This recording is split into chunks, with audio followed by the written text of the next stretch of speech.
Hello friends, today we will see a new topic source of Indian Constitution यानी भारतीय संविधान के स्रोत। यानी फ्रेंड्स आज हम लोग देखेंगे भारतीय संविधान के स्रोत यानी भारतीय संविधान किस किस संविधान से इंस्पायर होकर के बना है उसके बारे में हम लोग चर्चा करेंगे।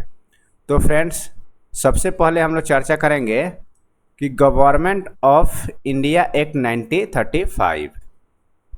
तो फ्रेंड्स जब अंग्रेज हम लोग के ऊपर शासन कर रहे थे है ना, तो वो समय समय पर एक्ट ला करके और वो शासन कर रहे थे, यानी समय समय पर वो चेंजिंग करते रहते थे है ना, सिचुएशन के अनुसार वो अपना एक्ट भी बदलते रहते थे। तो भारतीयों को लुभाने के लिए जब स्वतंत्रता संग्राम जब ज़्यादा जोर शोर से बढ़ना शुरू हो गया है ना, आज़ादी का मांग तेज हो गया, तो उसमें क्या हुआ कि गवर्नमेंट ऑफ इंडिया एक्ट उन्होंने लाया है ना। इसमें भारतीयों के लिए बहुत सारा प्रोविज़न जोड़ा था उन्होंने, यानी इसमें लुभाने वाला बहुत सारा नियम कानून बनाया था, यानी बहुत सारा अधिकार भारतीयों को इसमें दिया गया था, यानी भारतीयों के लिए बहुत अच्छा प्रोविज़न इसमें किया गया था। तो इसलिए इस एक्ट से भारतीय संविधान में बहुत सारा है ना प्रोविज़न को जोड़ा गया है। तो देखेंगे वो कौन कौन से प्रोविज़न है जो कि गवर्नमेंट ऑफ इंडिया एक्ट 1935 से भारतीय संविधान में जोड़ा गया है। तो देखिए पहला फेडरल सिस्टम। तो फेडरल सिस्टम क्या होता है? तो देखिए फेडरल सिस्टम का मतलब क्या होता है कि कोई भी देश का जो निर्माण होगा वो बहुत सारे राज्यों से मिल करके होगा है ना। एक देश के बहुत सारे राज्य के मिलने से निर्माण होता है, उसी सिस्टम को हम लोग क्या बोलते हैं? फेडरल सिस्टम बोलते हैं।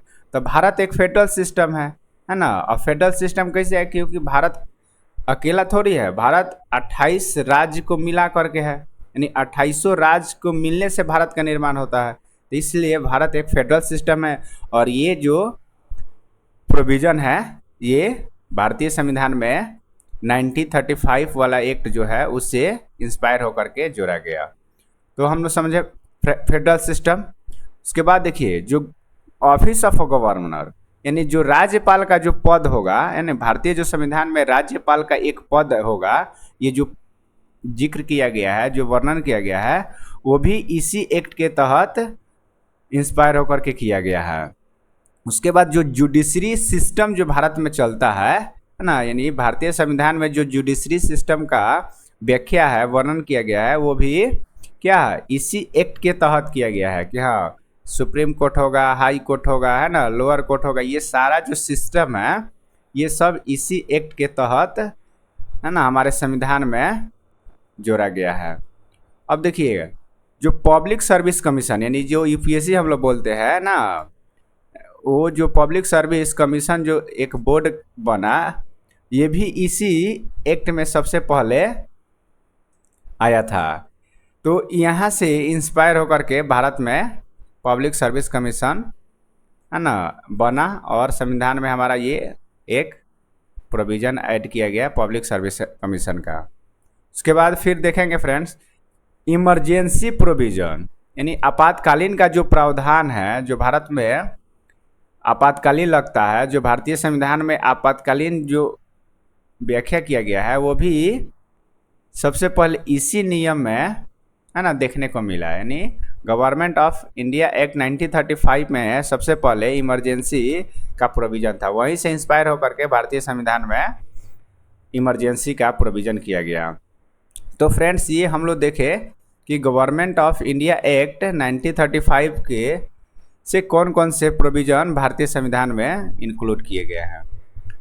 उसके बाद फ्रेंड्स देखेंगे सबसे ज़्यादा उसके बाद जो लिया गया है यूके से लिया गया है। तो फ्रेंड्स देखिएगा यूके से सबसे ज़्यादा लिया गया है, सांसद से जो रिलेटेड कार्य है उसके ज़्यादा टर्म लिए गए हैं। क्यों? क्योंकि हम लोग के ऊपर ब्रिटेन का शासन चलता था, तो वो रूल वो नियम कानून हम लोग को क्या हो गया था, मतलब आदत सी पड़ गई थी उस नियम कानून को फॉलो करने के लिए। तो इसलिए हम लोग को देखिएगा जितना लॉ शासन है ना पार्लियामेंट, ये सारा जो टर्म है ये सब चीज़ यूके से हम लोग क्या है लिए हैं। क्यों? क्योंकि हम लोग को आदत सी पड़ गई थी ब्रिटेन की शासन के, ब्रिटेन का रूल को फॉलो करने का। तो इसलिए ये सारा जो नियम कानून देखिएगा वो सब ब्रिटेन से लिया गया। तो देखिए सबसे पहला जो टर्म है, जो संसदीय शासन प्रणाली है ना, वो यानी सांसद का कैसा रूप होगा, यानी संसदीय जो व्यवस्था होगा वो कैसी होगी,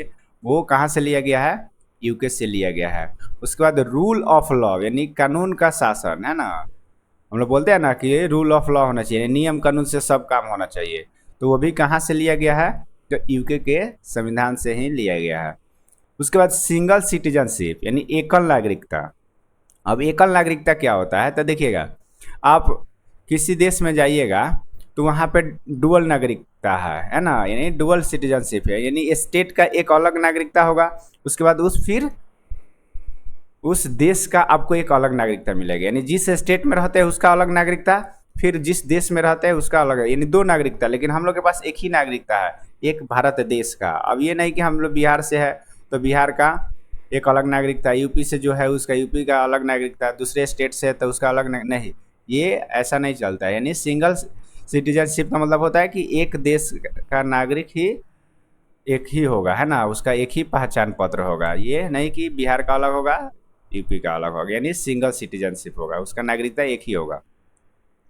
उसके बाद कैबिनेट सिस्टम, यानी मंत्रिमंडल प्रणाली, यानी कैबिनेट जो सिस्टम होता है, यानी मंत्रिमंडल होता है, प्रधानमंत्री होता है, उसके नीचे बहुत सारे मंत्रिमंडल होते हैं ना, राज्य मंत्री, ये सारा जो मंत्रिमंडल होता है ये सब ये भी यूके से ही लिया गया है। उसके पार्लियामेंट्री प्रिविलेज, अब पार्लियामेंट्री प्रिविलेज क्या होता है? संसदीय विशेषाधिकार। तो फ्रेंड्स देखिएगा कि सांसद कुछ भी संसद भवन में बोल देता है ना, किसी को कुछ बोल देता है, एलिगेशन लगा देता है, तो उसको क्या है, सांसद को ये एक विशेष अधिकार मिला हुआ है कि वो सांसद में कुछ बोल सकता है, किसी पर कुछ आरोप लगा सकता है, उसको कुछ नहीं कर सकता है, उसमें कोई केस एफआईआर कुछ भी मानहानि कुछ नहीं हो सकता है। तो ये जो अधिकार सांसद को मिला हुआ है, जो चुन करके गया है, उसी अधिकार को हम लोग प्रिविलेज बोलते हैं, नहीं विशेष अधिकार बोलते हैं, ये संसदीय विशेष अधिकार बोलते हैं। तो ये भी जो व्यवस्था है, ये भी जो प्रोविजन है, ये भी हम लोग यूके के संविधान से भी हम लोग कॉपी किए हैं, लिए हुए हैं। तो फ्रेंड्स आगे देखेंगे, तो फ्रेंड्स देखेंगे यूएसए के संविधान से कौन कौन से प्रोविजन लिया गया है। तो देखिए सबसे पहले याद रखेंगे हम लोग फंडामेंटल राइट्स, मौलिक अधिकार। ये मौलिक अधिकार यूएसए से लिया गया है। उसके बाद इंडिपेंडेंस ऑफ जुडिशियरी, यानी न्यायपालिका की स्वतंत्रता, यानी न्यायपालिका क्या स्वतंत्र होना चाहिए, ये भी कहाँ से हम लोग प्रोविजन लिए हैं? ये भी अमेरिका से ही लिए हम लोग। उसका जुडिशियल रिव्यू, जुडिशियल रिव्यू क्या होता है? न्यायिक पुनर्विलोकन, कि सांसद देखिएगा कोई भी नियम कानून बनाती है, कोई भी बिल पास करती है सांसद, है ना, संसद भवन में कोई भी बिल पास होगा, सांसद लोग मिल के पास करेंगे, लेकिन उस बिल का कानून बनने से पहले, है ना, वो कौन चेक करता है? सुप्रीम कोर्ट वो चेक करता है कि ये जो बिल है, ये जो कानून है ना, ये संविधान के हिसाब से सही है या नहीं है। इसी पावर को, है ना, हम लोग बोलते हैं जुडिशियल रिव्यू, न्यायिक पुनर्विलोकन बोलते हैं। अब देखिएगा फ्रेंड्स, इम्पीचमेंट ऑफ प्रेसिडेंट, ये भी लिया गया है अमेरिका के संविधान से, यानी राष्ट्रपति के ऊपर महाभियोग लगाना, यानी महाभियोग मतलब अगर राष्ट्रपति को हटाना है तो उस पर महाभियोग की प्रक्रिया लगाकर राष्ट्रपति को हम लोग हटा सकते हैं। तो ये भी अमेरिका से ही लिया गया है, याद रखना है। उसके बाद removal of SC and HC जजेज, यानी अगर सुप्रीम कोर्ट के और हाई कोर्ट के जज को आपको हटाना है ना, तो इसकी भी प्रक्रिया हम लोग यूएसए के संविधान से ही लिए हैं। तो फ्रेंड्स हम लोग ये देखें, जितना जजमेंट वाला न्यायिक वाला बात है ये सब अमेरिका से रिलेटेड है, तो इसको थोड़ा सा ध्यान में रखेंगे। और संसद से जितना रिलेटेड टर्म था, है ना, कानून से था, वो सब इंग्लैंड वाला था, याद रखना है।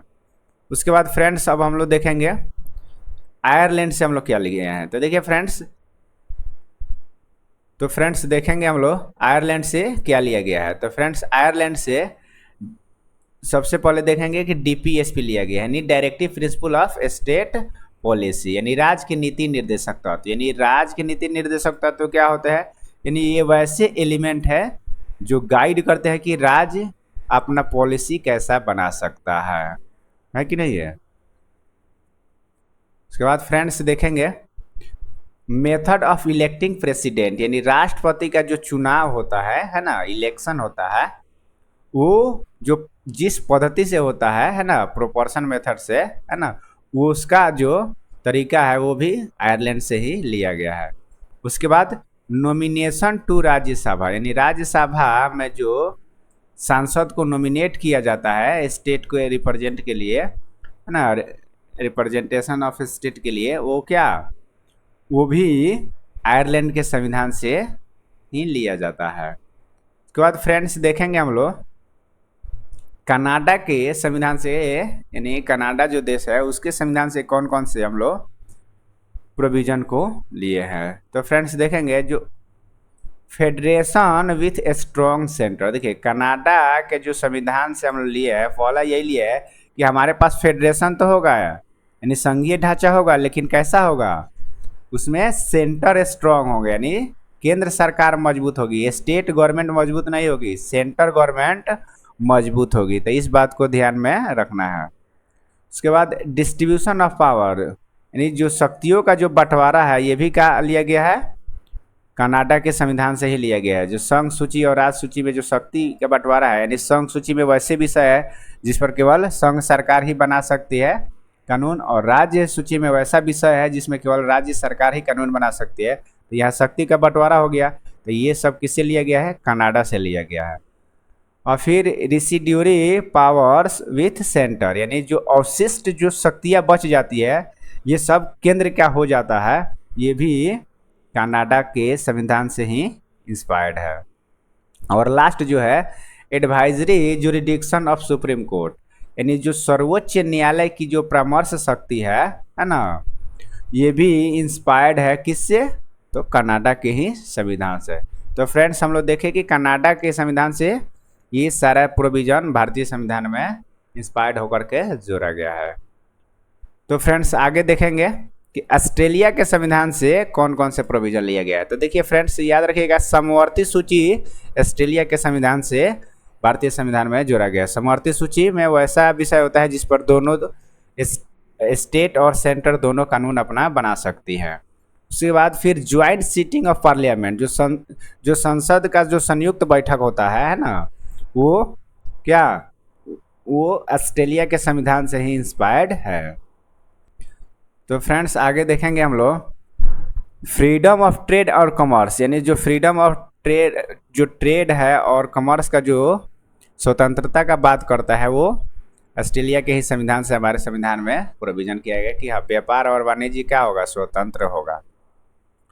देखिए फ्रेंड्स यूएसएसआर से क्या लिया गया, यानी रसिया से, सोवियत संघ रूस पहले था अब हो गया रूस, है ना। अब फ्रेंड्स इससे देखिए क्या क्या लिया गया है। तो इससे फ्रेंड्स मौलिक कर्तव्य लिया गया है ना। अमेरिका से क्या लिया गया था, मौलिक अधिकार, यहाँ क्या है, मौलिक कर्तव्य, इस बात को ध्यान देना है, यानी फंडामेंटल ड्यूटीज़ है ये, है ना, ये ड्यूटीज़ याद रखना 11 होते हैं। उसके बाद 5 ईयर जो प्लान चलता था भारत में, पंचवर्षीय योजना, है ना, वो भी इसी से लिया गया है। अब देखिए फ्रेंड्स फ्रांस से कौन कौन से चीज़ हम लोग भारतीय संविधान में जोड़े हैं। तो देखिए रिपब्लिक, जो गणराज्य शब्द है, यानी भारत एक गणराज्य होगा, है ना। गणराज्य का मतलब कि भाई हाँ यहाँ हम लोग का अपना खुद एक प्रमुख होगा जिसे हम लोग चुनेंगे, यहाँ भारत में किसी दूसरे सरकार का शासन नहीं होगा। इसके बाद फिर लिबर्टी, इक्वलिटी, फ्रेटर्निटी, ये जो प्रियम्बल में ये सब तीनों शब्द जो जोड़े हैं ये भी फ्रांस से ही लिए जाते हैं, है ना, ये याद रखना है कि फ्रांस से ही लिए गए हैं। स्वतंत्रता, समानता और बंधुत्व, ये प्रस्तावना में जोड़ा गया है, ये तीनों वर्ड ये भी फ्रांस से ही लिया गया है। उसके बाद फ्रेंड्स देखेंगे आगे साउथ अफ्रीका से क्या लिया गया है? तो सबसे इम्पोर्टेंट प्रोविजन साउथ अफ्रीका से एक लिया गया है कि संविधान में जो संशोधन करने की जो प्रक्रिया है, यानी संविधान में कैसा संशोधन होगा ना, उसका जो प्रोसेस है वो भी साउथ अफ्रीका से वो लिया गया है, ये याद रखना है। और जो राज्यसभा का मेंबर जो होगा, उसका जो इलेक्शन होगा, उसका चुनाव होने का जो प्रक्रिया है वो भी साउथ अफ्रीका से ही लिया गया है फ्रेंड्स। तो फ्रेंड्स ये देखें हम लोग, और फिर देखते हैं जर्मनी से क्या लिया गया है। तो देखिए फ्रेंड्स, जर्मनी से इमरजेंसी के दौरान कौन कौन से मौलिक अधिकार खत्म किए जाएंगे, है ना, ये प्रोविजन जर्मनी से लिया गया है। इस बात को याद रखना है, मौलिक अधिकार खत्म करने के लिए प्रोविजन लिया गया है यानी इमरजेंसी के दौरान। ये देखिए फ्रेंड्स, जापान से कौन से लिया गया? तो विधि निर्माण करने की प्रक्रिया यानी लेजिस्लेटिव प्रोसीड्यूर, यानी कानून बनाने का जो प्रक्रिया है ना, तरीका है, वो कहाँ से लिया गया है? वो जापान से लिया गया है। तो फ्रेंड्स हम लोग देखें, जो जो देश से भारतीय संविधान में जो जो प्रोविज़न इंस्पायर्ड होकर ऐड किया गया, वो सारे प्रोविज़न को हम लोग देखें। और फिर फ्रेंड्स नेक्स्ट टॉपिक हम लोग नेक्स्ट वीडियो में देखेंगे। तब तक के लिए thank you friends, thanks for watching.